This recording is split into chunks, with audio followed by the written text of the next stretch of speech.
Teshi Hango Gigiase, Nopatia, Gesgoe, Jessica Moreno, nos Goñego Ñacho, Daña, Keñaji, Amano Atzibondo, Daña, que Chu Ñacho, Najuñeje Teshi, Nopatia, Ñajico, Irla Vargas, el ángel, que Ñañacho, Ña Nahuatlatol, Poquiteshi, Ebisho Kimira Bosque. Amigas, amigos de Guardavoces Podcast, sean bienvenidos a un episodio más de este maravilloso proyecto. Hoy tendremos la oportunidad de platicar con Irla Vargas. Ella es hablante de la lengua náhuatl, ella es intérprete, traductora en materia de justicia, también es tallerista, es promotora, es una mujer que tiene grandes proyectos y mucho trabajo en la revitalización, fortalecimiento de la lengua náhuatl. Y bueno, estaremos hablando con ella porque es una pieza clave justamente en este proyecto de mujeres que inician con grandes aportes en las lenguas indígenas nacionales, en el marco del Día Internacional de la Lengua Materna, que hace unos días estuvimos celebrando esta fecha tan importante, donde estuvimos reflexionando sobre la situación en la que se encuentran las lenguas indígenas, estuvimos cuestionándonos sobre qué estamos haciendo para frenar el desplazamiento de las lenguas. Y bueno, Irla estuvo presente con nosotros en el instituto y además ella tiene muchas cosas que contarnos acerca de lo que hace, y me gustaría mucho que nos saludaras, Irla, que saludaras a nuestro público que nos escucha, a estas personas, mujeres y hombres interesados en saber más sobre las lenguas indígenas. Por favor, salúdanos en la lengua náhuatl. No, yo ni mechtlapaloa, ni yolpacto, ni canisto, y moguaya, Juan ni mechtlazcamatilia, pampatechcatilia, Juan elise, se hueytequillo, ni dentro cuantitichihuan, Juan elise tlamantli nogia, nel moneki, tlahuel moneki, matichihuapa, manito totlacto, nochipayontos. Les he saludado en la lengua Michicatlactoli, la conocemos un poco más como náhuatl, y bueno, les comparto que estoy contenta de estar aquí. Les he dicho también que vamos a compartir un poquito del trabajo que hacemos para el fortalecimiento de la revitalización de nuestras lenguas, que esto es algo muy importante. Así es, Irla, y de verdad agradecemos mucho este espacio que nos das, este tiempo que nos regalas. Sabemos que eres una mujer que tiene muchas actividades, pero bueno, te has dado ese tiempo para conversar con nosotros y que conozcamos un poquito de tu trabajo. Justamente estamos conversando con un momento muy importante donde se reconoce por de la mujer indígena, el trabajo que ha venido realizando la mujer indígena, que hay que decirlo, mucho tiempo estuvo invisibilizado, silenciado, pero siempre estuvo Irla, siempre estuvo, y tú fuiste una de estas pioneras que estuvieron trabajando para que la gente que necesite un intérprete traductor en temas de justicia o que necesite conocer algún proceso en su lengua, tú has llevado ese mensaje. Así es, Jessie, y bueno, no me agradezcas, cómo no hacerlo, cómo no participar y compartir este trabajo. Efectivamente, pues nos ha tocado picar piedra, ¿no? Andar pues haciendo este trabajo, que ha sido difícil en el papel de ser mujer, porque primeramente por la formación, por los estigmas que hay, por la cuestión de género. En las comunidades indígenas esto es a veces más marcado, las diferencias entre los hombres y las mujeres. Y bueno, he tenido que formarme, que autoformarme y tomar pues todos los cursos, los talleres que he tenido oportunidad para pues fortalecerme en esta actividad. He tenido que estudiar la lengua también, y la función como intérprete no es solamente como hablante y ser ya ejercer ese papel, esa función como intérprete, sino que es necesaria una preparación consciente y además con conocimiento de la combinación lingüística que manejamos, ¿no? Porque pues hay esta dificultad que como bien dices, me desempeño en los procesos de justicia, pero el lenguaje que se maneja en estas especialidades, en justicia, por ejemplo, que proceden desde el español, no son equivalentes estos términos a las lenguas indígenas, por lo menos a la lengua náhuatl, y entonces necesitamos hacer cosas como explicaciones, como descripciones y también a veces insertar préstamos para que el mensaje pueda ser entendido. Y bueno, es un trabajo, sí, grande, que vamos pues poco a poco desempeñando. Exacto, así como lo dices, de formación, que ha requerido también el acompañamiento de otros compañeros que han compartido esta experiencia en otras lenguas. Y bueno, lo digo, se han compartido estas formas en las que ustedes desarrollan ese trabajo de la interpretación y con el objetivo de dar un mensaje, pues imagínate, en el tema de justicia, no tiene que ser imparcial, tiene que ser muy claro porque está de por medio que una persona tenga libertad o no. Entonces, pues realmente es un trabajo muy valioso que además se ha peleado mucho porque ustedes tengan un pago digno por ese trabajo que realizan, que no es nada sencillo, que implica muchas horas de trabajo, muchas horas de estar reflexionando, pensando y, por supuesto, preparándose. Sí, efectivamente, como lo dices, tiene muchas habilidades que desarrollar para desempeñarse como intérprete. Y dentro del proceso de la interpretación también hay muchas operaciones mentales que se suscitan en una velocidad impresionante, ¿no? Para buscar los términos en los que vamos a pasar ese mensaje. Es muy interesante y es fascinante ver cómo trabaja el cerebro en estos campos, ¿no? Escuchas el mensaje en una lengua, lo piensas y en cuestión de segundos todavía puedes elegir en 2 o 3 palabras que puedes decir la misma situación, la misma expresión, pero todavía dices, no, creo que suena mejor en esta. Y entonces lo acomodas y ahora si ya interpretas, ya puedes hablar en la otra lengua.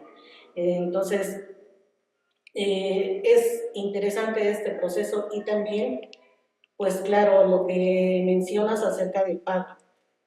Ha sido una lucha también muy grande que se ha dado y en donde pues las instancias de justicia no son quienes quieren ocuparse como de gestionar, de hacer el pago, sino es a veces el INPI quien hace pues esta labor, también el Instituto Nacional de Lenguas Indígenas, pero no precisamente las instancias de justicia son quienes nos pagan. Ha sido un proceso largo también, pues para que haya este reconocimiento. Justo este espacio, bueno, queremos usarlo para visibilizar y que todos tendríamos que tener esta conciencia de lo importante que es atender con pertinencia cultural y lingüística, ¿no? Que los servicios, que los programas, que todos los apoyos, porque a veces hay procesos en las comunidades y la gente, todos pensamos que todo el mundo habla español y no, hay comunidades donde nuestros papás, nuestros abuelos hablan su lengua materna, pero requieren de un apoyo y tienen que hacer trámites. y de pronto no entendemos qué requisitos nos están solicitando. Y es ahí cuando las instituciones tendrían que estar preocupadas en que esta información llegue en su lengua materna, ¿no? Entonces es muy importante sensibilizarnos. Por ejemplo, hay temas de desarrollo territorial, donde imagínate lo grave que es una situación de que mi predio, mi casa esté en riesgo, ¿no? O de que necesito pagar algún tema sobre mi territorio y no sé. Entonces es importante que todos y todas estemos conscientes de que México es un país pluriverso, es un país, como lo decían, estábamos como escuchando mucho este tema de México con lenguas vivas, ¿no? Entonces, en esa vitalidad tenemos que entender que debemos atender de esa manera, con pertinencia cultural y lingüística. Así es. A veces pensamos que una comunidad es bilingüe, pero no es verdad en su totalidad, ¿no?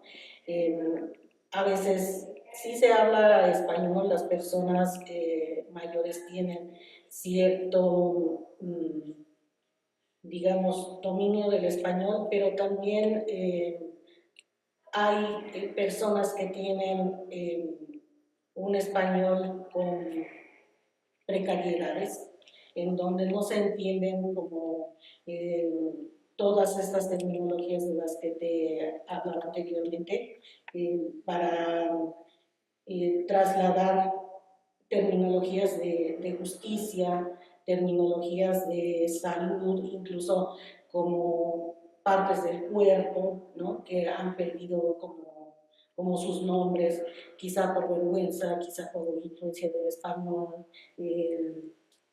han ido como diluyéndose y ya no se nombran en la lengua materna, ¿no? Y en la lengua materna indígena, quiero decir. Pero pues por eso es importante, ¿no? Que atendamos y, como le dices, con pertinencia lingüística y además con la pertinencia cultural. Porque a veces también dentro de nuestras culturas, para que sea atendida una mujer, la persona quien interpreta debe ser también una mujer, para que esté como, que haya esa igualdad, esa confianza para que pueda decir todo lo que sabe. Por ejemplo, en asuntos de salud, cuando una mujer requiere interpretación en cualquier tema que tenga sobre salud. Sí, así es. Si no dice todo lo que, las molestias que tiene, se puede efectuar un mal diagnóstico porque hay una pena de estar nombrando ciertas partes, de estar diciendo ciertas molestias, entonces se puede hacer un mal diagnóstico. Y también, esto en salud, pero en justicia podemos ver hasta reducida la pena de la persona agresora porque esa mujer se está guardando información por la pena de decir de manera real cómo sucedieron los hechos o cuáles son pues sí, las implicaciones que tienen.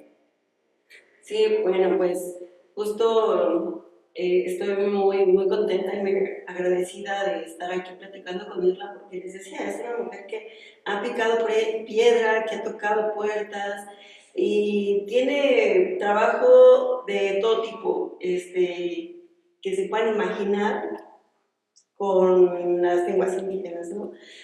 Estuvimos hablando ahorita de la importancia de reconocer el trabajo que tienen los intérpretes traductores, el papel que han jugado las mujeres, y bueno, Irla podría contarnos también cómo ha llegado a ser intérprete traductora, no solo aquí en México, ha tenido la oportunidad de pisar otros espacios internacionales. Entonces, es un sueño, Irla. Es un sueño porque tú bien sabes que esta cuestión estaba invisibilizada hasta hace no mucho tiempo, ¿no? Pero afortunadamente hemos ido buscando las condiciones para transformar y que las mujeres tengan oportunidad. Y así como tú has estado en estos espacios y como muchas niñas y seguramente vienen mirando tu experiencia, seguirán tus pasos. Bueno, ojalá sea pues una trayectoria que motive a otras personas. Sí, efectivamente, pues he tenido oportunidad de estar interpretando. Aquí en México, por ejemplo, se hizo la cumbre mundial en 2022 y estuve interpretando simultáneamente algunas personalidades con sus discursos. Pues se celebró en el Auditorio Nacional y luego fuimos también a Los Pinos a realizar esta actividad. Y bueno, hubo cancilleres, hubo representantes de cultura de otros países y simultáneamente estuvimos haciendo la interpretación. Mi cabina estuvo junto entre la china y la de inglés. Entonces, pues fue un espacio muy interesante, una experiencia interesante. He estado también haciendo interpretaciones presenciales y remotamente para, pues, hermanos indígenas de mi lengua y que están por alguna situación con algún problema legal en Estados Unidos, en diferentes estados. Entonces, a veces ha sido presencialmente y a veces vía remota, pero hemos participado en esos procesos. Y bueno, también he formado parte de algunos congresos en donde he visibilizado también la experiencia. Excelente. Y bueno, Irra, como primera profesión, quiero comentarles que ella es docente de aula, y tiene ese amor por las infancias, tiene ese amor por enseñar, por formar a niñas y niños, y la he visto dando talleres con personajes, has creado personajes para generar interés entre las infancias sobre la lengua indígena, ¿no? de algunas regiones. Entonces me gustaría mucho que habláramos también de esta experiencia tan importante, sobre este trabajo que realizas, Silvia. Gracias. Sí, eso pues es un área, es un campo también que me gusta mucho. Pues hago narraciones orales en náhuatl y bueno, luego hago como una traducción sumaria, digamos, al español. Y bueno, esto lo he hecho en algunos espacios en donde me han invitado, pero también he ido a escuelas y hay un cuento que hice, bueno, yo hice la narración, el cuento no es mío, y se llama La playera de Filipón. Ese cuento es muy importante, sobre todo en la función que tiene, que es la prevención de delitos sexuales en la población infantil. Entonces estuvimos yendo a diferentes escuelas para hacer esta narración y que a través de ella, pues, bueno, los niños, las niñas, se enteren de cuándo están como invadiendo sus espacios. ¿Y podríamos escuchar esta narración clara? Bueno, un pedacito en náhuatl. Sí, sí, sí. Ni el ya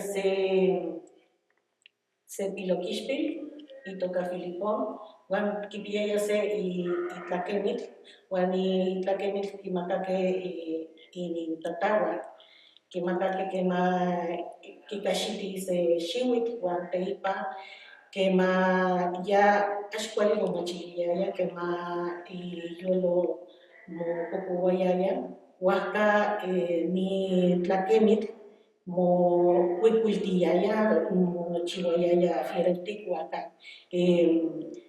Quien parroquia y nintatawa kimaka que se sha guanya ki pahpakayaya que ma monequillaya ma quizás no va huicuiltic wan kian paistino ki chiste ni pone wan un poco guayaya quien yol poco guayaya que ma quien yaya setla toli tlenamo cuali tlenamo kiseliyaya cuali paniyolo wan yani eliyaya se kamanali tlen ika ixinax wan tlen amo cuali kiseliyaya papaya ni kikokoliyaya. Esta era una persona, un niño de nombre Filipón, y el día de su cumpleaños recibió un regalo de parte de sus padres. Era una playera que era singular porque tenía una característica. Esta playera en la cajita iba acompañada de un jabón y cada vez que Filipón se sentía mal por alguna palabra que le lastimaba, por alguna actitud que le lastimaba, esta playera se manchaba. Le salía una mancha de diferente color según fueran las cosas que le lastimaran.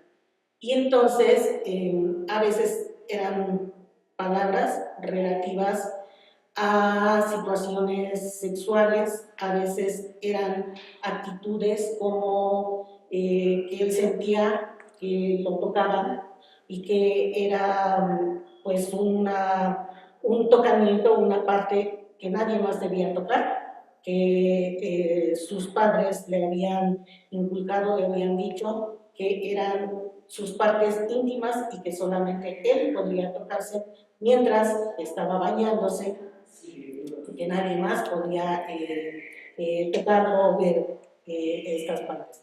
Entonces, cuando él se sentía agredido, se sentía lastimado, a la playera le salían estas manchas. Pero este jabón tenía la posibilidad de lavar esa playera y que a esa playera se le fueran quitando esas manchas cuando Filipón tenía la actitud de platicar con sus padres y decirles cuál había sido la situación que le había lastimado, por qué había salido esa mancha en la playera. Y entonces sus padres le entendían, lo animaban a continuar adelante, le daban palabras pues de cariño, de ánimo, y esa playera podía despecharse. Bueno, así como esta narración, te hizo también trabajar con otros, incluso utilizas títeres, ¿verdad? Títeres y bueno, te ingenias para llevar la lengua, la cultura y este tipo de reflexiones a las escuelas, a las infancias, con los niños, con las niñas, ¿no? Agradecemos mucho este trabajo que haces y lo haces con mucho amor, Pirla. Te digo, hace unos días estábamos conmemorando, reflexionando acerca de los avances, porque hay que decirlo, tenemos muchos avances en este tema de las lenguas indígenas nacionales, pero también mucho trabajo que hacer. ¿Qué mensaje nos daría, Silvia? Bueno, creo que primero es cuestión de sensibilizarnos, de ver la diversidad que tenemos y la riqueza de esa diversidad y que podemos pensar en dos idiomas por lo menos. Y bueno, que ahora, si nos ha tocado una lengua nacional distinta al español, pero también tenemos 68 más y 364 variantes de las cuales podemos elegir y comenzar a estudiarlas, a hablarlas. Y hay una cosa muy importante que ya te decía en la cuestión de la interpretación, que no hay como esa equivalencia. Entonces, las palabras en las lenguas indígenas tienen otros significados. Así es.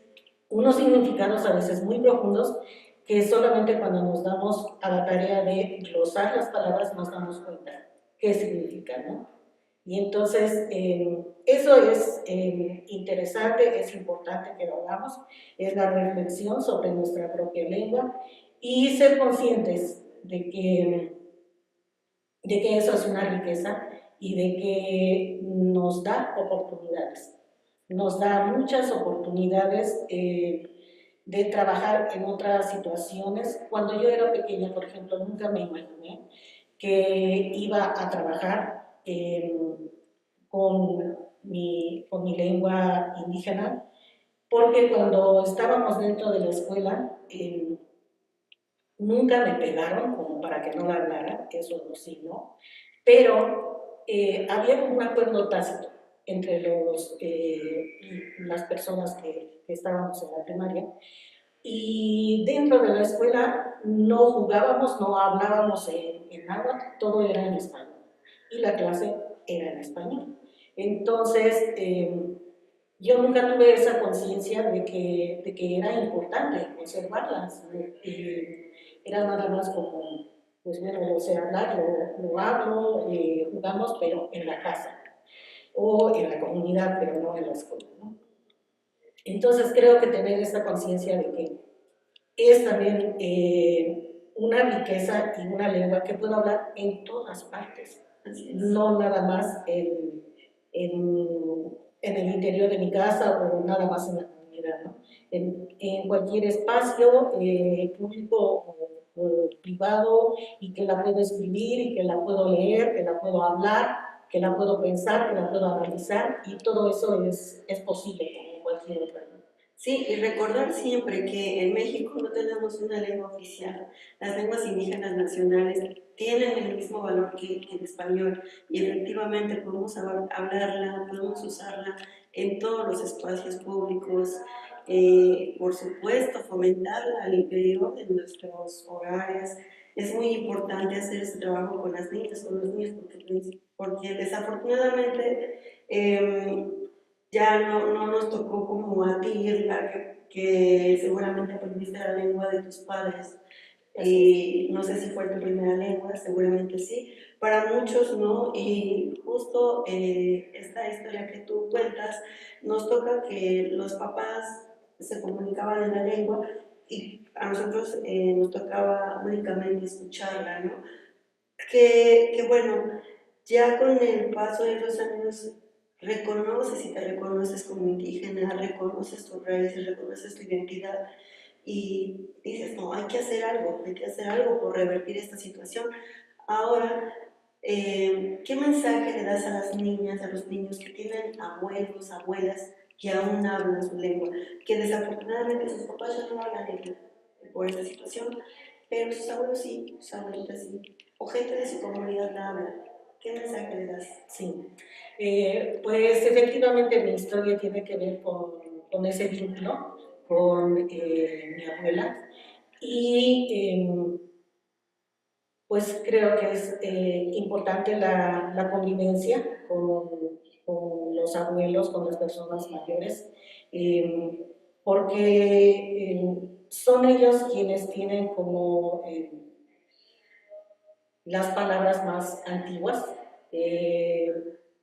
son quienes saben todavía cómo nombrar ciertas situaciones, ciertas ceremonias, y saben el significado de esas ceremonias, lo que se ocupa en esas ceremonias.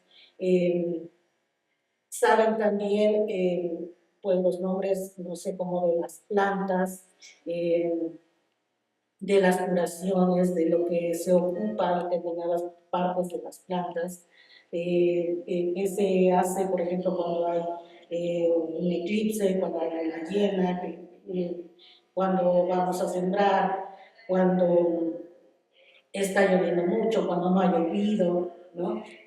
Todas estas situaciones que los abuelos, las personas mayores conocen bien.